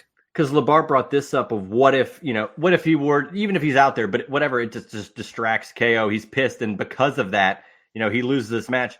He goes to NXT and lays waste to some people backstage and tries to bait Shawn Michaels, whether it's Shawn Michaels or someone from NXT handpicked to go maybe. Like maybe. But what I'll say to that is that I think Kevin is going into a program with Randy for WrestleMania. I think that is probably more likely. So you're still sticking with Cody Cena and not Cody Orton just yet, because that has to happen before Orton. I don't think Cody Orton is happening. Not at Mania. Ever? I think it happened. No, it's going to happen. I just don't think it's going to happen at WrestleMania this year. Right. That's what I'm saying. You still think it's Cody Cena? Yes, Blake. If Kevin Owens gets Stone Cold Steve Austin and Shawn Michaels out of retirement, yeah. I'm not talking about wins and losses. I'm not talking about that. And I'm not talking about this or that. I mean, we're talking about Kevin Owens having practice. Talking about Kevin Owens having single matches and pulling these people out of retirement. Two guys that should never, in all honesty, I would never think they're coming out of retirement. He gets Shawn and Steve. Give me a break. The level of trust that Kevin Owens has to have for that to happen is why it's so big of such a big deal. Steve Austin going, you know what? Austin could have worked with anybody. Cena, Orton. He worked with. I will have a match with Kevin Owens and take a suplex on the floor outside. Right. Kevin Owens is a more safe but unsafe working version of the Miz. He won't hurt you, but he'll make it look wonderful, and you can have a street fight or whatever. And for that, for Blake's thing, I'm wild for the claim. If you really think about it, Taker never had a match with both Shawn and Austin at WrestleMania. Never happened. He had a match with Shawn, but he never had a match with Steve at WrestleMania. The Undertaker never did. He had three with Triple H. Yeah. Right. So we can name another one too. Bret Hart never had a match at Mania against Taker. Had a match with Shawn. Never had a match with Taker. Stone Cold. And he had a match with Austin. Stone Cold Steve Austin. Right. Stone Cold Steve Austin had a match with obviously Bret. Never Taker. Never Cena. I know. Never First Punk. Rock. Never Punk. So that resume would be right up there with a lot of people. Yeah, that would just be, it'd be wild to see. I doubt that it happens, but if anybody could do it, it would be Kevin Owens. Again, they seem to trust him. I don't even think John Cena's had a match with both Shawn and Taker at Mania. Oh no, he had. Yes, John he did. Cena. That quick match, which was ridiculous. Sure. But yeah, sure. Sure, he had a match with Taker at Mania. He was sitting in the crowd, and they immortalized that as a figure. I'm not talking about wins. I'm not talking about wins and losses. I'm talking about resume. Oh no, Resume we're talking wild. wins and losses here, Drew. We're sickos here. We're talking AEW and WWE. It's what we're doing. So, yeah, I see Cody walking out here. We brought, again, I keep bringing up the juice box. Let's just put me over now. It's interesting that, Cody comes back to WWE. The first year, it's like re-debuting at WrestleMania, right? The next year, he gets a world title opportunity and he's chasing and he loses. The next year, same opportunity, but he wins. So the fourth year will be another different thing. He will go in as champion. You want to maximize every different avenue with your top guys. And I'd love to see Cody being that guy. He's at the top of his game. Who wants to go against Cody at the end of it all? So we'll talk about that here in a moment. So I think it's pretty safe to say that Cody's going to retain. But I think the match will be, I think it'll steal the show if you can steal a 4-match card with 2 of them being Rumbles. But I think they're going to go above and beyond what the norm would be for a world title match. So I'm here for it. I'm also here for the Women's Royal Rumble. This has been wonderful that they've added a second Royal Rumble. The women's roster has been loaded for a while, and it's only getting more stacked, year by year. And they do more than just Raw and SmackDown. They bring in legends. They bring in NXT. They bring in TNA. They bring in whoever the hell they want these days. Only 10 women have been announced so far, and I'll quickly run them down. Nia Jax, Bayley, Charlotte, Naomi, Bianca, Liv, Raquel, Lyra Valkyria, Ivy Nile, Io Sky. That's only 10 of the 30. So I love that. And they've only announced 15 for the men. Who do you got as some surprises? I'm sure Jordan Grace will be involved there. If you want to give me a final 4, that'd be cool. And then give me your ultimate winner for the women. Because this is going to be intriguing, man. And especially if it opens up the show, it's going to be a hot start. I'm going to go with my final 4 being Jordan Grace, Charlotte Flair, Becky Lynch, and just for shits and giggles, AJ Lee. Okay. So what were the first 2? I'm sorry. I was so shocked by the last one. Jordan Grace, Charlotte Flair, Becky Lynch, AJ Lee. And who do you see winning the whole damn kit and caboodle? Charlotte Flair. I could absolutely see Jordan winning. I think it would send shockwaves. I think it would send shockwaves, and I'd love to see Jordan versus Rhea. I think we're headed there eventually.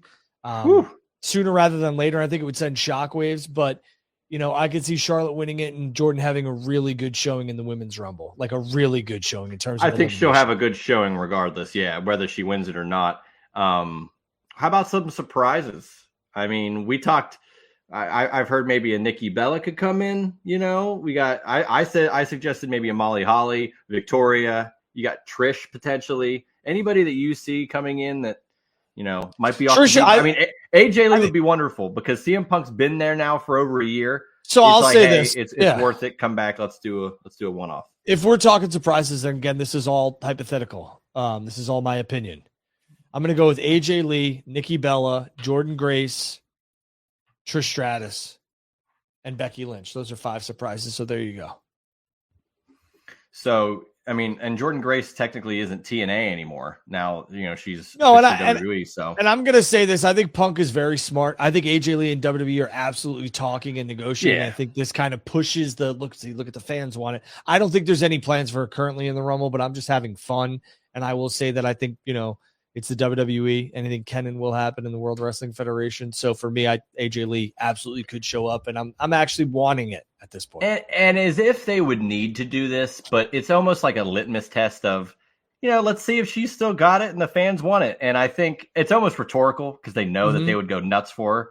But why not have that moment? Even if it's for a one night only. Who knows what one night can turn into? You can have her come back and if she wants to wrestle again, who knows? But if it's just a one-off and a great moment, the Royal Rumble is based off of stuff like that. And I think it would be really cool to see. My final 4, because I agree with you. I also want to know about this. Is Jade Cargill going to return at this show? Or is she still laying on that car? Maybe, I don't know. There's a lot of discourse here in the chat about Kevin Owens. Kevin Owens has only, I want to say this. Kevin Owens has only been a part of, I think, 7 WrestleManias, and I'm going to list his opponents, okay? He was in a ladder match that had The Miz, Sami Zayn, Dolph Ziggler, blah, blah, blah. Jericho, Shane McMahon, Daniel Bryan, Seth Rollins, Steve Austin, Jimmy and Jey Uso, Randy Orton, and Logan Paul. That is a hell of a resume if you add Shawn Michaels to it at the end of that. Now, I understand, take her this and take her that, but that was during that era. Kevin Owens is pulling two legends out of retirement. That's why it's impressive. And I say this with zero disrespect. I had the fortunate, I got to interview Kevin Owens. I also filmed an interview with Kevin Owens. Like, I love Kevin Owens. He is not your normal pro wrestler. The Undertaker is a legend. Kevin Owens will go in the Hall of Fame, of course, but like Kevin Owens is just the everyday guy. He looks like a regular guy. He doesn't, he wears shorts to the ring and tank tops and bizarre shirts, and he screams all the time, and he's got some tattoos. Like, he's not your traditional pro wrestler. So for WWE to trust in him and give him all these opportunities, clearly, not only is he worth it to them, but he's doing something right all the time. Yeah, right. And they have to know, because we've talked about it a little bit. If he were to go to AEW, he would thrive there. It's definitely something that, it'd be more his speed to be like a PWG, like where he could have more creative, license and be more nuts and have, less of a filter. And I think WWE goes, hey, well, he's doing great here, and we like what he's doing here, so let's keep him around and not let him even have that opportunity. And he's working with Sammy, and he's got all these different things. He's had great moments with Roman too. I think he's just, thrived in WWE, and it's wonderful to see. He's now been on the main roster for, I think this will be 10 years. 10 years since he defeated John Cena at Elimination Chamber back in May of 2015 as NXT champion. So, I mean, Kevin Owens, man, he's just wonderful. So I think he's more than willing to get a higher level of resume for WrestleMania if he were to pull Shawn Michaels out of retirement to clean up that Saudi Arabia match. Yeah. So discourse be damned. I think he would deserve it. But Jade Cargill, back to that. Do you think she's potentially back to return here? Because we got to figure out who done it. Was it Naomi? Was it Bianca? Did Jade do it on purpose and like onto herself and frame someone? What happens with that? It's very interesting. I or think do they even pay it off at this show? I think it's time. I think it's time for Bianca to turn heel. A lot of people they'll never do it because she makes, she does all this stuff with merch, and I'm like, I get it, but Montez ain't turning heel anytime soon. Someone's got to do it in their family. Yeah, for me, that's where I'm at. I think it happens. I think it happens. So I don't know. Yeah. I think Bianca is the attacker, and I think she turns heel. So I think Bianca would be great as a heel. She's done so much as a babyface and can easily go back at any time and sell all the merch she wants. Like, it's not going to hurt her character or career in any way. So my final four, as a matter of fact, Bianca, Liv Morgan, Charlotte, and Becky Lynch. I think Becky and Liv, they have their issues. Liv's been on a roll, but at the height of her powers, why wouldn't she want to get back to, the world title in Rhea? Bianca potentially, you could have Jade come in and find out Bianca was the one that did it in the match and Bianca throw her out and have that ascension as a top heel. But Charlotte coming back. I think it's inevitable to get Charlotte and Tiffany Stratton. I think that'll be a wonderful match at WrestleMania if they pull that off. So give me Charlotte Flair to be the first two-time Women's Royal Rumble winner. I'm with you. That's my pick there. So I like it.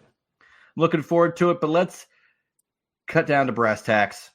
Men's Royal Rumble. Even though Vince is not here, it's always fun to get to that gravelly Rumble. It's time to rumble.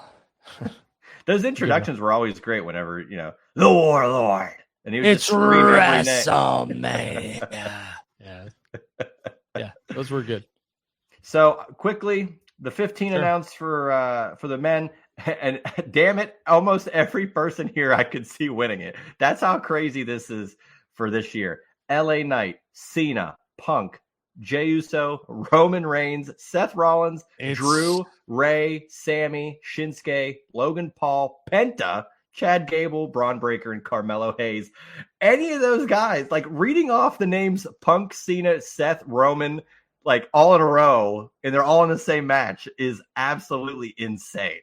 It's nuts. And, I was talking to somebody and they were like, I forget what Rumble they said was better than, 92. And I was like, okay, whatever. I don't hate that. But for me, the 09 Rumble, or maybe I think it was 09 or 08. I'd have to go back and look. I don't remember. But the one from Madison Square Garden where John Cena returned. If you go back and look at that Rumble, I mean, it was star-studded. Shawn, Taker, Piper, Punk, Triple H, Batista. You put Piper in there. Hey, he's in it. Snuka, wasn't he in there? Yep. Because Punk was marveling at it. And then John Cena. Like, it's nuts. Like, that stuff was, and John Cena was such a good surprise. This Rumble has so many it was the greatest surprise of all time until Edge came back. Right. So many heavy hitters in that Rumble in 08. And I think this Rumble is going to rival that. There is a ton of main event talent here. So we'll have to wait and see. I'm excited for it. I am, totally excited to watch this Rumble and see everything that goes into the men's Rumble match. And I've stood on it. I'm going to stay on it just because I'm either Punk or I'm Cena. And I'm going to go with, it makes more sense for John to lose this and then enter the Chamber. It really does. Because what is he going to, he's already announced for Chamber. And let's say if he's not he's not going to host the show. So he's going to be in something. Yeah. So for me, it's like, I have to feel as if John Cena is going to come so close now. And I believe that CM Punk will win it. I still believe we're headed for John Cena and Cody Rhodes at WrestleMania. I still believe we're headed to Punk and Seth Rollins at WrestleMania. How we get there, I don't know. But because Gunther would have to lose between now and then. You don't see Punk Gunther, and Punk, or maybe a triple threat. Punk said, "I'm coming for you." But the funny thing is that once, I don't think Punk's going to make a decision right after he wins the Rumble. Oh, hell no. He'll play that up for a while. I think if Gunther loses that championship at, on the way to Chamber, wherever, Chamber, I think that's when Punk's mind changes and he goes, "No, I'm taking everything away from Seth Rollins." That's my storyline wise. It's interesting to I agree with you, but I want to know how they get to Seth getting a world title opportunity and then winning it. Maybe it's at Chamber, maybe that match happens at Chamber. And look at this. I mean, Raw is on Netflix now. Every episode's huge. So it very well could happen on an episode of Raw. That's what I'm actually here for, is we're on such a high level of where Raw is. You can get back to, maybe not the title switches every other week in 99, but you can have a title change, a world title change hands on Raw would be unbelievable in this day and age. So it definitely would. Yeah, definitely would. And I think we're Punk, Rollins, Cody, Cena, Roman, Rock. That's where I think we're headed for WrestleMania. So who do you got as any surprises? We've got 15 announced. So 15 are left. I love when they give, half is great, where we, plenty of room for surprises, legends. Could there be a TNA star in there? I think there will be, and I think it's pretty obvious. But who do you got? This is, again, just my, predictions. This is for me for fun. This isn't something where I'm telling you what's going to happen. I think we're going to have a good amount of surprise entries here. I'm going to go with a couple names off the top of my head. I'm going to say Jeff Hardy. I'm going to say that would be major. 100%. 100%. I think Jeff's going to be in it. Give him a moment with him and CM Punk in the ring, because they had a huge feud back in 09. I'd love to just see them face off. I think it'd be really cool if Jeff's number one and somebody else's number two. That way Jeff can get a proper entrance and use his old what's that theme song? Riding on the wild. Man, there we go. No, that's better than Von Dutch by Charlie. Yeah, let's make that the theme song for Royal Rumble next year. Get off it. I'm going to say that we're gonna have Jeff Hardy. I'm going to say Mick Foley. I'm going to say yep. I am going to say another name that I'll throw out there just for fun. I'm going to say Kenny. I'll tell you this: if Mick Foley, why would he? I can't. That's blowing my mind. What gives you any inclination? I'm going Jeff Hardy. I'm going Mick Foley. I'm going. I'm going to go Ken Anderson. Oh my God! And really. Well, wait, Ken Anderson or Mr. Kennedy? He has to come back as Mr. Kennedy. That'd be huge. Yeah, and I'm going to say I think that's probably it for surprises. Maybe I'm leaving out an obvious one. I mean, the streamers I named are going to be in it too. So True. I mean, I think Joe Hendry could be number one. I think Joe Hendry would be in the Rumble too.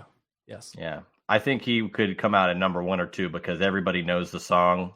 And then I don't think Aleister Black. Black. Yeah, I don't think Aleister Black's going to be there, man. I think Aleister Black has a better chance of being there than Mick Foley.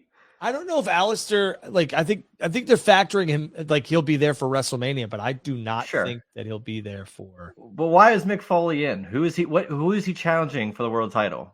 He's not going to win the world title. Then why is he in the match? Don't you want to win the match? That's why he enters. But there's going to be 29 other people who lose. You're just blowing my mind with that. Did you see The Rock? Okay. Did you see The Rock in there? If The Rock's in there, this is the greatest Royal Rumble lineup of all time. Because everybody we already named, and you add the guy that hasn't been in a Rumble since since he won it? 2013? Or no, he wasn't even in it. He beat Punk for the title. Who? Rock? Rock. Yeah. Well, so when was the last time Rock was in a Rumble? 2002? I mean, he might have been in a world title match, maybe even 2001? 2000 when he won? That'd be crazy.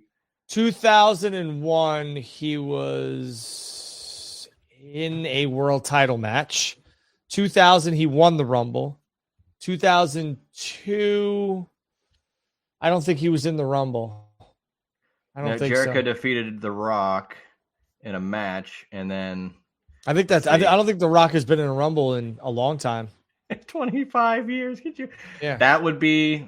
You want to make waves? That I think that could be something. Again, I think The Rock is more potentially 4 Royal Rumbles he's been in total. Okay, that's crazy. 2000, he won. He was in 97, 98, and 01. So he was in 01. Wow. 97, 98, 2000, 2001. So he hasn't been in the Royal Rumble in 24 years. I mean, what better time than now? Damn, that's crazy, man. I saw this in the what we got here. Omos, you think Omos could be in? There you go. Yeah, sure. Or Matt Cardona. Do you think he potentially could be in? Sure. That could work. Yeah. Yeah, but it sounds like you don't. You were so, again, I'm not getting off this. You were so dead convinced. You just flippantly were like, oh yeah, Mick Foley. He hasn't been wrestling in years. He's going to be on Dark Side of the Ring talking about Hell in a Cell. But why? He has lost weight. Clip it. I saw that he lost weight. When it happens, clip it. Send it in. Look, I would love to see it. That would blow my mind. That's gonna blow your mind. That's another Rumble theme song. That's like Kevin. Blow your mind. That's like Kevin Nash at the 2011 Rumble as Diesel. That was 40 men though, right? Yeah. So who's your final 4 and give me a winner? Mick Foley, Jeff Hardy. I will tell you that you need to pay attention to this year's Royal Rumble, just like you should have been paying attention to years ago's Royal Rumbles as well. They're very, very telling. I'm going to say the final 4 in this year's Rumble are CM Punk, Roman Reigns, John Cena, and Seth Rollins. Speed. Seth Rollins. Okay. And who you got winning? CM Punk? CM Punk, unfortunately. I think and I'm a big Punk guy, but I think it's why do you say it's unfortunate? What do you think? I would like to see John win just because it was it'd be Cena's, cool. Cena's gonna get his 17th world title win 20 years after he got his first one. I think that's cooler than winning a Rumble he would have 3. That would I know a lot of people a lot of people want The Rock in this thing. I don't know. I don't know. Challenge Cody, I guess, but The Rock challenges Gunther. I think The Rock could be a part of this show, and I think he could cost Roman the Rumble. I think the bloodline at large, including potentially The Rock, are gonna cost Roman because it's every man for himself, and as they just walk out and stand around the ring, what are they gonna not, jump him? My final 4: John Cena, CM Punk, Logan Paul, and Jey Uso. I think Jey Uso goes very far in this. I think, they can strap the rocket to him and he doesn't have to win anything. He just has to go far. Whether that's, I would also like to see him get introduced early and have the lengthy run and people think, wow, he really could do it. Just to build him up even more. Like, why not? Because I would wager, even at some point, especially now that there's 2 world titles, I think Jey Uso eventually does win a world title. I think Jey Uso has a really good showing in the Rumble. But I would make sure that you and everybody else pays attention to like who the final 6 are. Going back years, myself and Blake did this. Like, it is very important to pay attention to that because those men 9 times out of 10 have a really good year. I was gonna say, unless you're Brian Knobbs in the final 4 of the 90 Rumble. Okay, yeah. And the other thing I'm going to tell you is that Jacob Fatu, boy, when he's in it, he's gonna put on a show too if he's in it, and they're gonna make sure to keep him strong. So yeah, when Braun Strowman will probably not be in the Rumble. I could see them putting him in the Rumble and Jacob Fatu being like, "I thought I killed this guy." So. He's not finished with you yet. But man, they made Jacob from Braun. It was a big deal. And I saw people being like, "Oh, like the fans are cheering the heel. This is not how it works." Okay, like what do you want them to do? They're excited that this is an exciting moment. Like get over it being heel face. Those people suck. The people that constantly do that for me, like it's like if it wasn't for the product that was put in front of you, what would you have to talk about? Nothing. We would have nothing. Stop bitching. Go take a different approach. Stop bitching. But that's it. I think that's it for our Rumble predictions. Let's take some questions. I have CM Punk throwing Cena out, by the way. That's my finish. I think Cena gets too close. I love to see Cena, Punk. Whether they have a match in this farewell tour or not, I want to just see them face to face one more time. It's going to be electric. Everything now, starting Saturday with John Cena, is going to be can't miss because it's likely gonna be it. This is episode 4, but my final 3 will be John Cena, Roman Reigns, and CM Punk. And Roman Reigns is eliminated by either like the bloodline type of stuff where, Jacob's supposed to go to the back and he doesn't, The Rock or whatever. There's going to be some sort of shenanigans, in my opinion, with that. What about Paul Heyman's favor? Because my thing is, how can Paul Heyman give Punk that favor if Roman's not the champion? Like, he can't just give him something. So is Heyman going to, like, pull someone out of the ring? Like, what could that be in play here? Is Roman just going to walk out of the ring to help Punk? Like, that's not going to happen. I wonder if that favor is going to come into play if they still play up on that. Oh, we'll see. So, yeah, let's get to these questions as we close out week 4 of the let's do it. Drew and Juice. Yeah. What do we got here on the guys and girls, if you have any questions, throw them up here right now. We will get to them in the order they have been received. Let's do it. Juice. I'm a big hockey guy. The Islanders have won 6 in a row. They're starting to get hot. Wait and see what happens. The Penguins are not doing that, and I want them to get rid of everybody except Crosby and rebuild, and maybe they'll have a chance with younger talent. So more power to the Islanders. I am the biggest fan of the Fisherman jersey. So even if I don't like the team, I can respect that throwback jersey. It's one of my favorite jerseys of all time. I would say make it more permanent. I have the new version of the Fisherman. And did they do practice with that jersey? They did, but they brought it back. Is it like a third jersey now? It's not one of their active ones, but yes, they have it. Well, if they ever as soon as they made it available, I grabbed it. If they ever do like a stadium series, they should just run with that. Their stadium series stuff sucked the last time they did it. Was it the NY that looked like the Giants? Yeah. Is that what that? I didn't mind that. I thought that was a unique play off the New York Giants like logo, but and then Blake says here hockey stinks. Well, maybe because Dallas is never doing anything. Ever since 1999. So, let's see. What do we got? What female talent do you see? I don't any more from TNA. Well, again, only 10 have been announced. So I think it could be there's a wealth of talent there. I mean, I just don't. Do they dare? Do they dare bring in Tessa Blanchard? No, I don't think so either. I think that's a lot. A lot of heat. I know Blake would love it. Blake loves Tessa. Well, his fellow Texans did not. So, Could Josh Alexander be in the Rumble? Possibly. I could see him maybe being in the Rumble. Again, it could just be a one-off. And now that it's, TNA and WWE literally have an active partnership. Right. These guys don't have to be in WWE every week to be in the Rumble one time. Like, they can make a great moment. Could we see Nick Nemeth in the Royal Rumble? And if he were to show up, is he Nick Nemeth representing TNA? Or is he Dolph Ziggler for one night only? That's a good question. You brought that up with Ken Anderson. Of course, he's going to be Mr. Kennedy, but Matt Cardona would come in and they'd have to say, well, Zack Ryder is dead, but Matt Cardona's reinvented himself. Like any of these guys that have been both, now it's like, what do you play up if they're, in the Rumble? That's true. I don't know. Like, what character iteration could they be? That's a good question. I don't think Nemeth's in it though. Okay. I just don't see it. PCO will not be. No. Oh, what a disaster. For more than one reason. Yeah, PCO did not do himself any favors with that one. No, he didn't. He also missed the title when he was hitting it the first couple of times. Oh, yeah. Julia, Stephanie Vacour, I think they both will be in there from NXT. Oh, well, I mean, that's not... Yeah, but we didn't even bring them up. I think that's a guarantee. I don't know if we can put him up there, but it says, could Brock Lesnar be the favor? He eliminates Roman and Cena and then himself.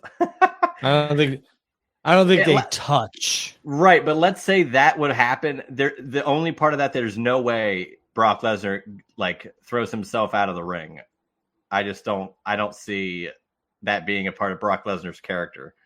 He's coming to matches when he's not in the match and won the match. He's not just going to eliminate himself from a match. There's the Islander, New Jersey. Oh yeah. That's wonderful. I love it. I love every single second of it.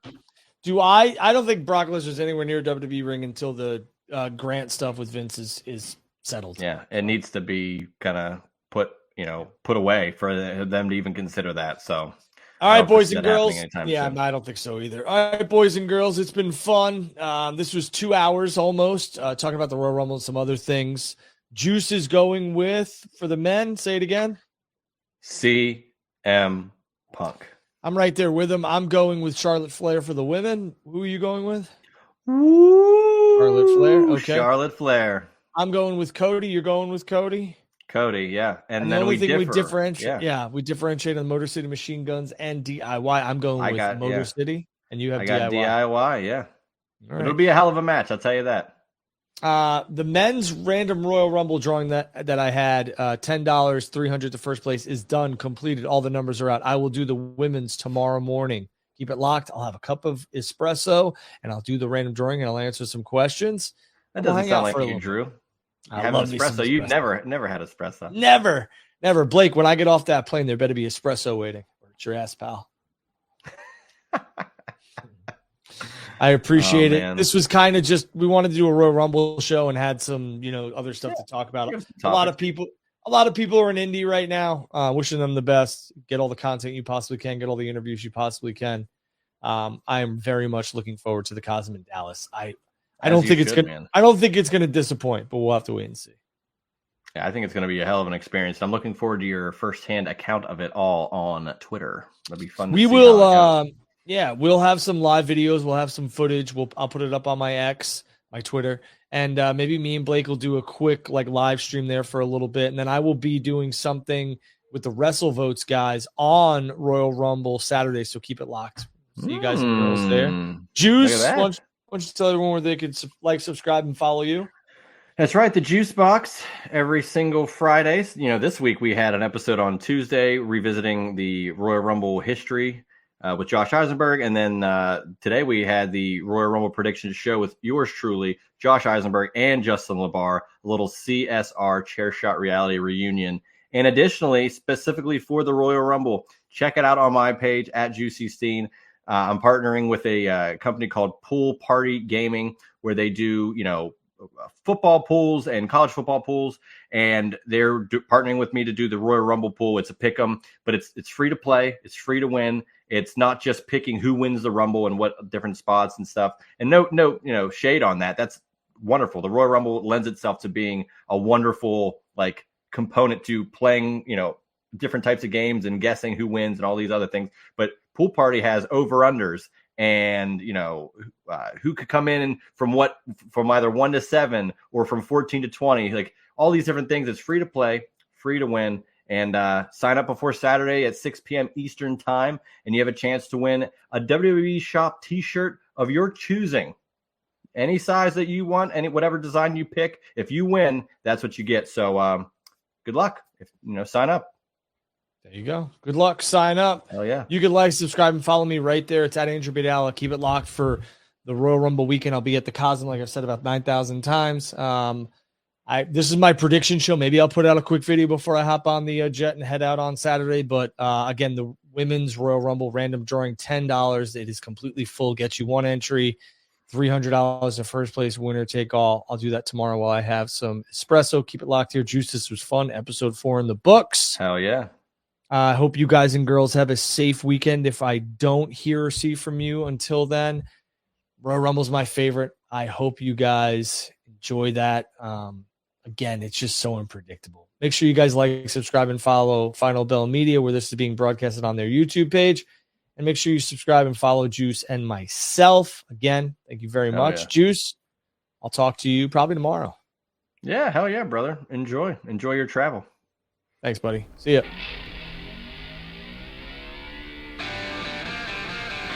That was Drew and Juice, a special collaboration between Final Bell Media and the Juice Box. Make sure to listen to Drew and Juice wherever you listen to podcasts.